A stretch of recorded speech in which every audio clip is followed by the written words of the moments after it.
higher, baby, than any mountain. Huh. Deeper than the deepest of seas. Oh yeah.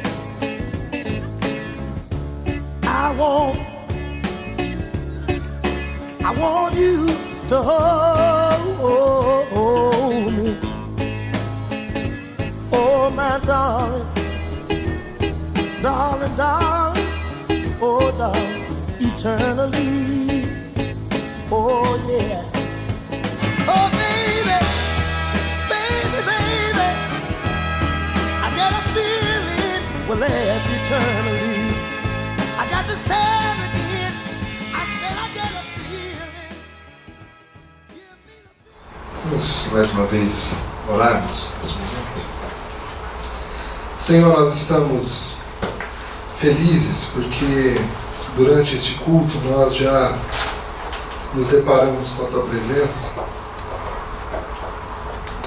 e o Senhor já falou ao nosso coração.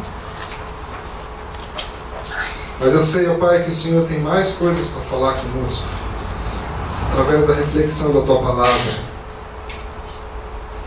E eu quero te pedir, Senhor, que apesar de mim, que o Senhor edifique a Tua igreja. Cada pessoa que aqui está tenha, por parte do Teu Espírito, a mensagem que o Senhor tem para compartilhar. Nós nos entregamos nas Tuas mãos. Nós oramos em nome de Jesus. Amém, Senhor. Muito bem, nós chegamos ao nosso terceiro domingo da nossa série Venha o Teu Reino, alegria encontrada na existência de uma realidade diferente. Nós estamos preocupados aqui nesta série com esse tema tão importante que está no coração do ensino de Jesus quando Ele ensinou os seus discípulos a orar. No coração dessa oração Ele ensinou que nós deveríamos pedir que o reino de Deus viesse sobre a nossa vida. E nem sempre nós podemos observar que os cristãos têm vivido essa dinâmica de uma forma autêntica, verdadeira e profunda. É verdade que ao longo da história muitos têm vivido isso e têm buscado o reino de Deus em todas as áreas da sua vida. Mas nem sempre nós encontramos isso em todos. E na verdade o que nós observamos, e tem sido parte do nosso desafio aqui na cidade de São Paulo, e no início dessa nova igreja, da comunidade Jardim Paulista, nós vamos percebendo que às vezes nós estamos num dilema entre escolher a nossa vontade e as coisas que nós queremos fazer com aquilo que é a vontade de Deus e aquilo que Deus quer que nós vivamos. E esse dilema para nós, ou para muitas pessoas, tem sido altamente prejudicial para nós entendermos o que é o reino de Deus e experimentarmos esse reino de Deus tão profundo. Nós temos colocado aqui também que tem alguma distorção da forma como Jesus via e falava do reino de Deus com a forma como nós temos visto e falado do reino de Deus. Nós citamos aqui as duas parábolas que Jesus conta a respeito de dois homens que, ao encontrar aquele grande tesouro, um encontrou um grande tesouro num campo em que ele arava, e ao encontrar o tesouro ele saiu alegre, vendeu tudo que tinha, tudo, reuniu todos os seus bens e propriedades, vendeu tudo, negociou com o dono daquele campo, comprou o campo, e aí então ele pôde desfrutar do tesouro que lá estava escondido.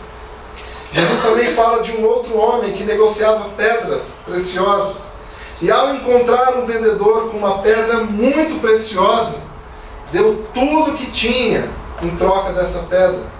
E Jesus está contando isso para falar do reino de Deus, de forma que Jesus compreende que quando um ser humano como nós encontramos o que é o reino de Deus, esse reino vem para nós com muita alegria, é uma alegria extravagante, é uma alegria revolucionária, é algo que nós queremos ao ponto de darmos tudo o que temos para encontrar.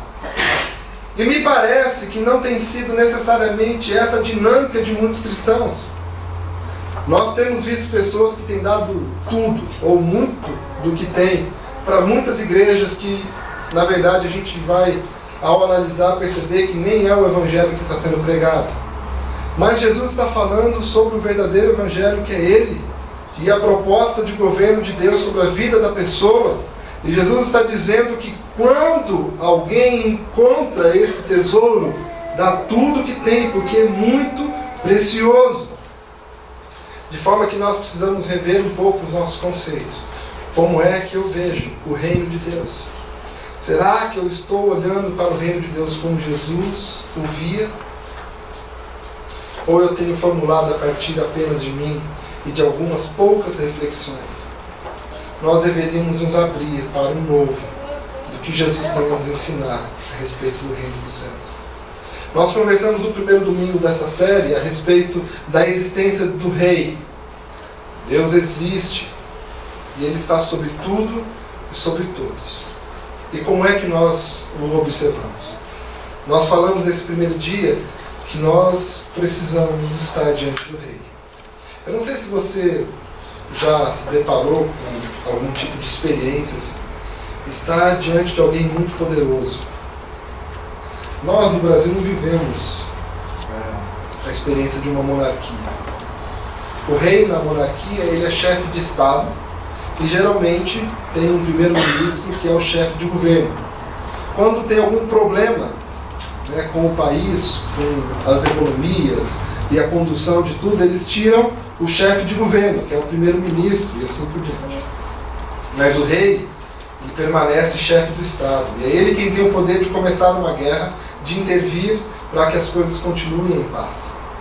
Nem sempre nós nos deparamos com essa realidade, mas você já se imaginou diante de alguém muito poderoso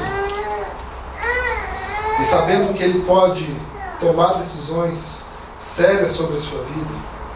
Como você se porta? Às vezes a gente treme um pouco quando vai numa entrevista de emprego, né? Quando vai para uma mesa de negócios, quando vai fazer alguma coisa, compra de uma casa, a gente já vai trêmulo, né? Sabendo quantas coisas estão envolvidas naquela situação. Agora imagine-se diante do Deus que criou todas as coisas. E o que nós precisamos entender, Jesus estava ensinando que de alguma forma, eu e você precisaremos estar diante desse rei. Não vai ter como nós fazermos isso. A questão é como nós vamos nos portar diante dele. Isso vai acontecer, se já não aconteceu na sua vida.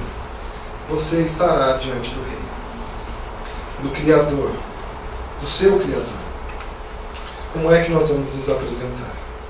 Nós falamos sobre a parábola, então, da vinha, em que Jesus conta a história de um senhor da terra que era o dono da vinha. E ele, então, se ausentou por um instante.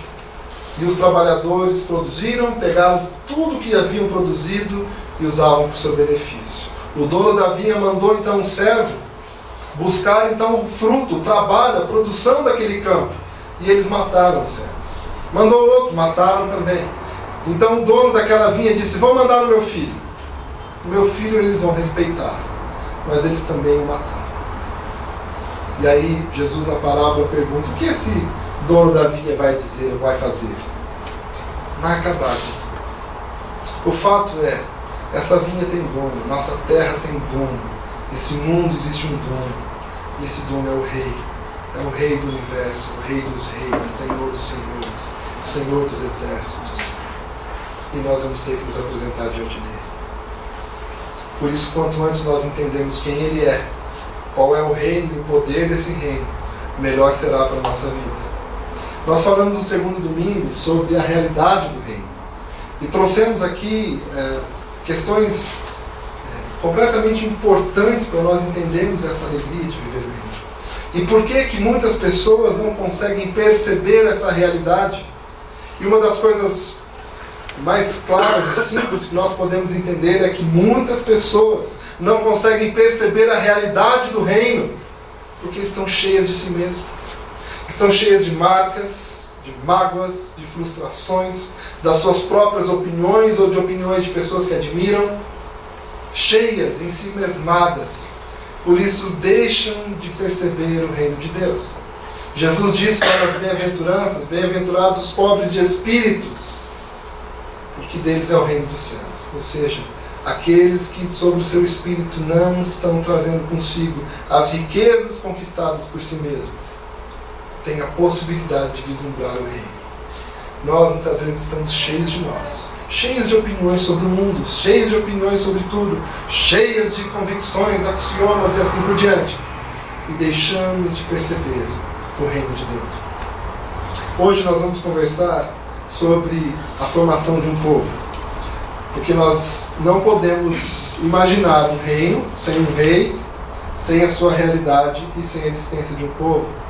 A primeira questão que vem para nós é: por que a necessidade de um povo? O que Deus quer com isso e o que Ele está fazendo a partir disso?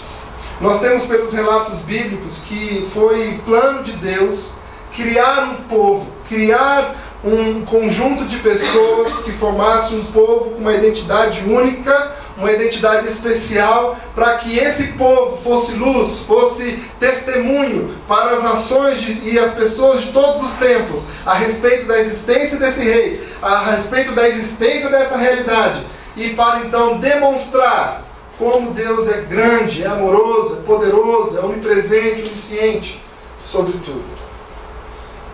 E nós precisamos então resgatar um pouquinho, e eu quero convidar você a vir comigo no porquê que Deus então separa e começa um povo desde o começo. Nós temos no livro de Gênesis, capítulo de número 12, versos de 1 a 3, um movimento de Deus. Ou seja, Deus inicia um movimento ali a partir da vida de Abraão.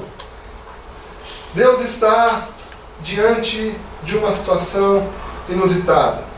O texto bíblico, que não tem nenhuma pretensão de ser um texto científico da mente do século 21 ou século 20, ele não tem nenhuma necessidade, não percebe em si a necessidade de expressar isso em métricas científicas, vai nos dizer que Deus, quando criou todas as coisas e criou o ser humano, disse: tudo é muito bom, muito bom. E deu ali para Adão e Eva um limite: não comam dessa árvore, desse fruto, não comam, porque vocês morrerão. E nós percebemos pelos relatos bíblicos a teimosia humana diante de Deus. E ali teimaram. Entre a vontade de Deus e a sua vontade, a decisão foi: nós faremos a nossa vontade, nós comeremos do fruto. Ali nós já percebemos esse grande dilema humano entre o reino de Deus e o nosso reino pessoal. E ali Adão e Eva comeu do fruto, entrou em rebelião, e Deus, numa atitude amorosa, decidiu tirá-los então daquele jardim, porque naquele jardim também havia uma árvore cujo fruto era a vida eterna. E nós percebemos pelo texto que o que Deus está fazendo é protegendo a humanidade, porque se eles comessem então do fruto da vida eterna, viveriam naquela dualidade impregnada do mal. Deus retira eles do jardim, e ali começa uma jornada de peregrinação da humanidade, em que vai viver esse grande dilema entre a sua vontade própria e a vontade de Deus. Nesse plano de Deus, Ele decide então dar testemunho dele mesmo a partir de um povo. E para começar esse movimento, Ele chama então Abraão e diz: sai da tua terra, da tua parentela e da casa de teu pai, e vai para a terra que te mostrarei. Que proposta indecente, não é? Como que alguém vem com uma proposta dessa? Sai da sua terra, sai da sua parentela e vai para um lugar que eu não estou dizendo qual é, eu vou te mostrar no caminho. Quem de nós entraríamos numa dinâmica dessa? Eu vou te mostrar. E ele diz: de ti farei uma grande nação, e te abençoarei, e te engrandecerei o nome. Sê tu uma bênção. Abençoarei os que te abençoarem, e amaldiçoarei os que te amaldiçoarem. Em ti serão benditas todas, não apenas algumas, mas todas as famílias da terra. Aqui Deus está soprando um movimento na terra de formação de um povo. Abraão tinha 70 e poucos anos de idade quando ouviu isso da parte de Deus. E eu acredito que essa voz de Deus, ela é profundamente convincente. Porque esse homem deixou tudo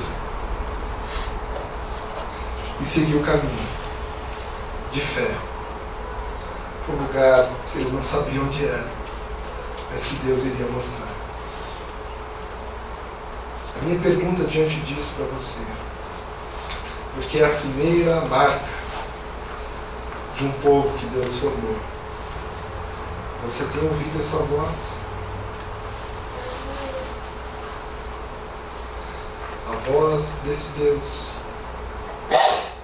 que olha para você e te desafia a sair do seu conforto, sair das suas raízes e vir para as raízes dele. Ele está desplantando Abraão do reino da terra e transportando Abraão para ser plantado no reino de Deus. E a primeira característica é do povo de Deus: esse povo ouve a voz de Deus. O que Deus tem pedido de ti hoje? O que Ele está fazendo da sua vida?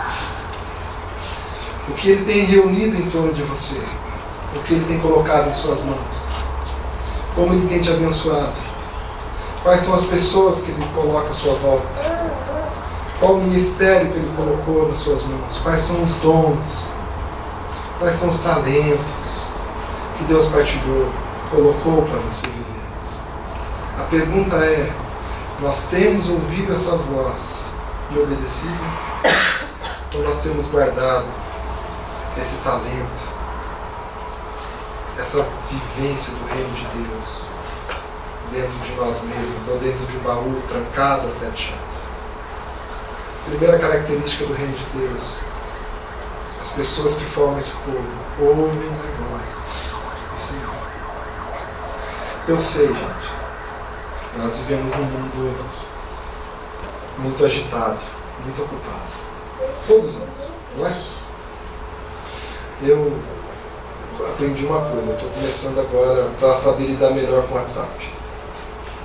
Quer saber o segredo? Para lidar melhor com o WhatsApp? Estou pedindo para as pessoas terem graça comigo, né? Me perdoarem mais. Não achei um sistema de fazer gestão de WhatsApp. Estou pedindo para as pessoas me ajudarem. Se achar, me mostra. Isso. Todos nós recebemos informações e mensagens o tempo todo. Ouvimos, lemos os jornais, os artigos técnicos profissionais, ouvimos as instruções dos chefes, ou nós damos instruções como chefes. A minha pergunta é: e a voz de Deus? Quando é que nós estamos ouvindo?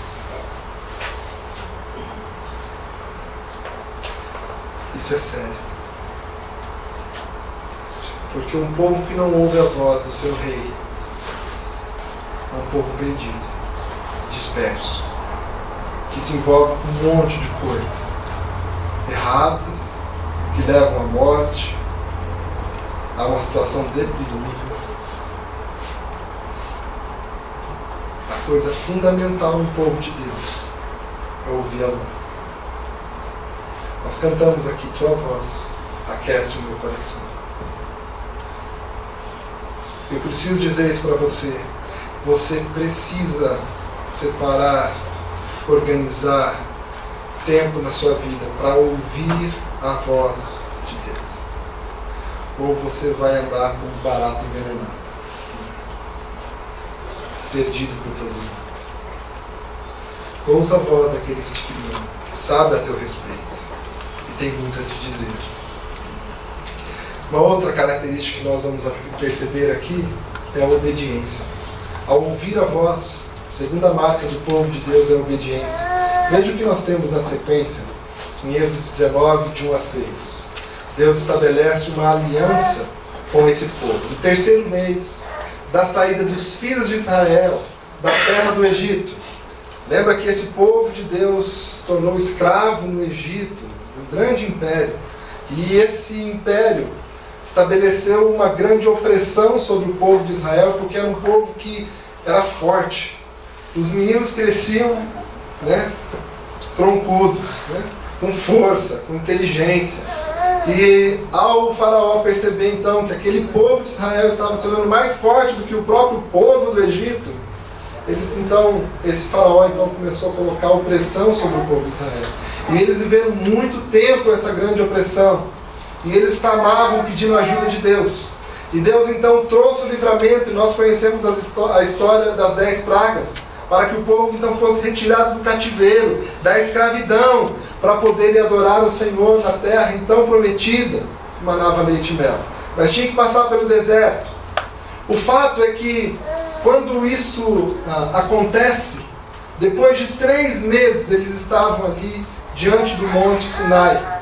E Deus vai começar a ensinar esse povo então a viver de forma independente diante do reino de Deus, ouvindo a sua voz. E então diz o seguinte o texto: no primeiro dia desse mês, 3 meses depois de que eles saíram lá da escravidão do Egito, tendo partido de Refidim, vieram ao deserto do Sinai, no qual se acamparam. Ali, pois, se acampou Israel em frente do monte. Subiu Moisés a Deus, e do monte o Senhor o chamou e lhe disse: assim falarás à casa de Jacó, e anunciarás aos filhos de Israel, ou seja, ao povo de Deus estabelecido: tendes visto o que fiz aos egípcios. Ou seja, vocês me conheceram. Não conheceram só de ouvir falar, vocês experimentaram. Vocês são as pessoas que viram eu mandando 10 pragas poderosíssimas, ao ponto do faraó todo-poderoso, mais poderoso da terra, libertar vocês, deixar vocês irem embora. Vocês têm visto isso. O que fiz aos egípcios. Como vos levei vocês sobre asas de águia e vos cheguei a mim. Ou seja, como Deus o livrou de forma milagrosa ao fazer a travessia do mar. E aí então diz: agora pois, se diligentemente ouvides a minha voz e guardardes a minha aliança. Ou seja, se vocês, para serem povo, ouvirem minha voz e guardarem e obedecerem a minha aliança, então sereis a minha propriedade peculiar dentre todos os povos, porque toda a terra é minha. Vós me sereis reino de sacerdotes e nação santa. São estas as palavras que falarás aos filhos de Israel. Eu quero colocar aqui essa importância que Deus coloca para o seu povo. Deus decidiu escolher entre todos os povos que pertencem a Ele um povo peculiar, um povo que andará segundo as suas instruções. Talvez essa seja a coisa mais difícil para nós cristãos nos dias de hoje. Nós não queremos ser diferentes dos outros. Nós queremos ser iguais. Nós queremos estar nessa média do que a nossa sociedade oferece. Geralmente a gente usa isso nos argumentos, quando alguém tenta colocar para nós uma forma mais elevada de viver. A gente fala: ninguém faz isso mais. Isso é coisa dos antigos. Isso é coisa que fazia-se lá no século XVI. Hoje em dia a sociedade mudou muito. A gente percebe isso, especialmente entre os jovens. A forma de lidar nos negócios e tudo mais. Quando vem a pressão e o dilema entre nossa vontade e o reino de Deus, a gente fala assim: hoje em dia esses valores não são mais assim. A Bíblia já foi lida diversas vezes, e muitas vezes, e se achou outras formas de viver.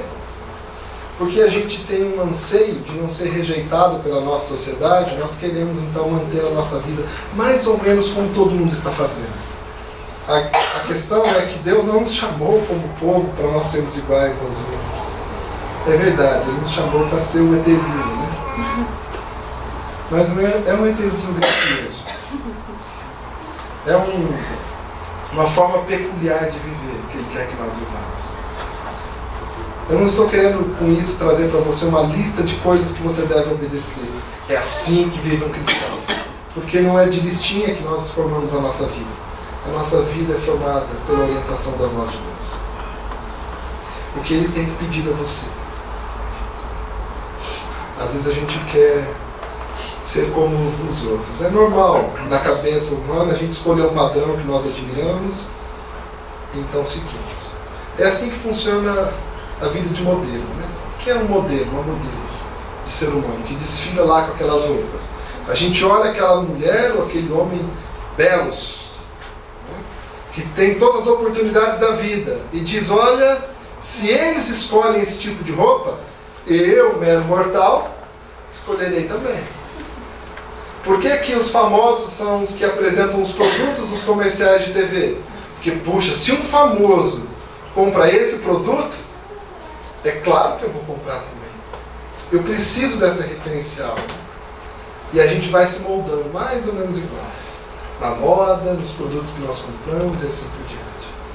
Agora, o povo de Deus foi chamado para viver de forma diferente. É um povo peculiar, conforme a voz que orienta. Nós encontramos essa voz na nossa vida devocional, na reflexão da palavra de Deus e na obediência. E Deus aqui, quando vai falar com o povo, vai dizer assim, vocês precisam ser diligentes, vocês precisam obedecer. Qual o problema disso? O problema é que eu e você temos e que o povo também teve. O povo não conseguiu obedecer. O povo falhou, e falhou, e falhou, e falhou. Existem momentos em que nós observamos nos relatos bíblicos em que Deus, Ele mesmo assim operou milagres e derramou bênçãos sobre o povo, livrou o povo da morte, de tantas destruições, e em que Ele mesmo, Deus, teve que falar, fiz isso não por amor de vós, mas por amor do meu nome, porque vocês são o meu povo, e se o meu povo quebrar e falir, é o meu nome que está em jogo, porque vocês desobedeceram, vocês não mereciam. Mas porque eu tenho uma aliança com o meu povo, eu então livro vocês da perdição. Agora, o que nós vamos observar então, da parte de Deus, aqui nós observamos em Tito, capítulo 2, versículo 14, dizendo, o qual a si mesmo se deu por nós. Nós observamos que Paulo está escrevendo a Tito a respeito de Jesus, pelo fato do povo ter desobedecido muito ao longo da história. E de Deus ainda ter uma aliança com o povo que quer que seja luz para as nações, testemunho dele, testemunho do rei, da realidade do reino, para as pessoas e todas as famílias da terra. Ele então enviou Jesus Cristo para substituir a nossa desobediência. Deus falou, eu continuarei a amá-los. Não vou destruí-los por completo. Vocês não têm conseguido me obedecer. Às vezes vocês ouvem minha voz, mas muitas vezes vocês desobedecem. Deus então falou, mas eu vou enviar o meu filho. Ele vai me obedecer. E eu então passarei a me relacionar com o meu povo. Não mais pela obediência desse povo, mas pela obediência do meu filho. De forma que aqueles que estiverem em meu filho, ou seja, aqueles que tiverem a presença do meu filho neles, que deixarem com que o meu filho os governe, eu então os aceitarei como meu povo. Deus então mudou ali a sua aliança para que o povo obedecesse a ele, passou para o seu filho. Se o meu filho me obedecer, aqueles que seguirem o meu filho, eu os aceitarei para comigo. Eles farão parte do meu reino. E é isso que nós vamos observar aqui. Ele então, olha, o qual a si mesmo se deu por nós, Jesus Cristo, a fim de redimir-nos de toda iniquidade e purificar para si mesmo um povo exclusivo seu, zeloso de boas obras. O que Deus está fazendo então em nós, e está fazendo isso nos dias de hoje, é essa revelação que chega para nós no hoje, que Deus mandou o seu Filho para morrer por nós na cruz, porque nós não tínhamos condições de obedecer a Deus. Mas porque Ele insiste em te amar, porque Ele quer você nos seus braços, porque Ele quer que você seja povo dEle. Ele disse, eu aceito a obediência do meu Filho. Estejam nele, recebam Jesus no seu coração. E venha através do meu Filho desfrutar do reino de Deus. Portanto, nós precisamos entender então as características desse povo de Deus, a formação desse povo de Deus. Ela começa com aquele que ouve a voz de Deus.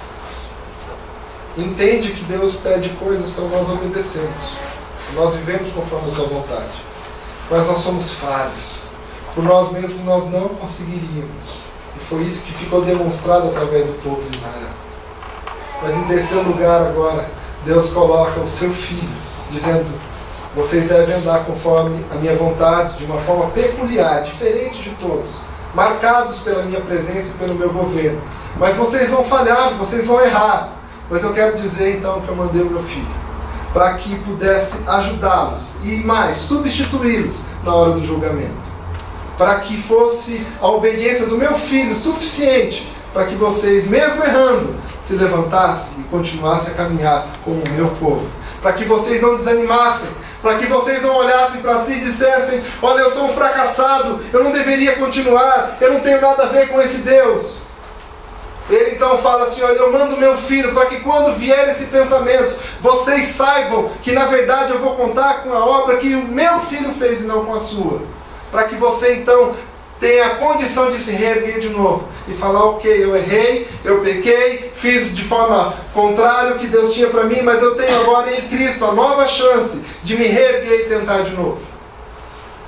A sua vida não termina pelo fato de você ter errado, mas ela começa pelo fato de Jesus ter acertado e ter acolhido você como um peregrino, muitas vezes maltrapilho, rasgado, sem esperança, sem condições de fazer as coisas, sem ter condições de olhar para si e dizer assim: olha, eu ainda tenho alguma chance na vida. Ele fala: meu filho substitui você e você pode tentar de novo. Você pode continuar a ser o meu povo pelo sacrifício de Cristo. Foi por isso que Jesus morreu naquela cruz, para que nós continuássemos a ser o povo de Deus, para que nós fôssemos e tivéssemos uma vida peculiar, marcada pelo reino de Deus. E aí então, Pedro, discípulo de Jesus, vai escrever o seguinte: vocês, que formam o povo de Deus, vocês são raça eleita. Eu escolhi vocês. Vocês têm sacerdócio real. Vocês são nação santa, nação separada, povo de propriedade exclusiva de Deus, a fim de proclamar-lhes as virtudes daquele de Deus que vos chamou das trevas para a sua maravilhosa luz. Aqui Pedro está nos ajudando a perceber a obra extraordinária que esse rei do reino de Deus tem para com o seu povo. Ele nos transforma em pessoas especiais, eleitas. Nos tira desse império das trevas, onde reina a escuridão. Quando a gente fala império das trevas, eu não sei o quanto isso penetra no seu coração, mas você pode imaginar o que é a escuridão da alma, a escuridão do fracasso, a escuridão do desencanto, a escuridão de não querer viver, a escuridão da marca, da lama. E Deus fala: eu tiro vocês disso e transporto para a minha luz, e faço de vocês um povo santo, separado, peculiar, um povo eleito, ou seja, eu escolhi a dedo. Você venha fazer parte disso. Eu faço de vocês santos. Eu faço de vocês uma propriedade exclusiva. E à medida que eu faço isso, vocês são proclamadores, vocês são comunicadores, vocês são testemunhos daquele que fez essa obra extraordinária em nós. Nós estamos conversando hoje sobre a formação do povo, do reino de Deus. E nós precisamos, com urgência, nos ajoelhar diante de Deus e dizer a Ele: obrigado, porque a minha vida estava na morte, abandonada, e o Senhor me trouxe para a vida. Às vezes, e eu acredito que isso acontece muito com aqueles que foram criados na igreja, que nasceram num lar que os pais já eram cristãos, já faziam parte do reino, não perceber a grandeza desse abraço que nos acolheu. Mas aqueles que já experimentaram a profundidade das trevas e viram a luz de Deus e foram transportados das trevas para a luz, esses dobram os joelhos todos os dias e falam: Senhor, não fosse a tua mão, não fosse os teus livramentos, não fosse o teu amor e a tua obra na minha vida, eu estaria aniquilado. Mas é interessante porque esses que passaram por essa experiência produzem frutos, ao ponto dos filhos nascerem num lar cristão, na convivência do povo. Produz frutos não só para si, mas para algumas gerações. Eu queria convidar você a não ser apenas um herdeiro dos seus pais na realidade do reino de Deus, mas que vocês sejam os autênticos, que estiveram diante do rei, se curvaram diante dele e disse: a tua voz que eu quero te obedecer, mas quando eu falhar, eu vou me agarrar ao Cristo que deu sua vida por mim na cruz e me substitui na hora do julgamento. Eu quero me agarrar a esse Cristo para poder vivenciar uma vida peculiar, especial para você, cada um de você, que tem a ver com o povo de Deus na terra. E à medida que isso acontece em nós, nós estamos testemunhando essa luz desse Deus maravilhoso que vem sobre nós. Quero concluir então falando para você, ou convidando você para algumas práticas, e não para o ano que vem, mas que você pode fazer ainda hoje ou nessa semana. Separe um tempo para ouvir a voz de Deus. Ele quer falar com você. Ele quer falar ao seu coração. Ele quer te encher de significado, de propósito. Ele quer te transformar em alguém peculiar. Não igual à massa, mas peculiar. Que brilha onde quer que vá. Então separe um tempo e diz: Senhor, eis-me aqui. Quero ouvir tua voz. Ensina-me o teu reino. Seja feita a tua vontade. Baby, than any mountain.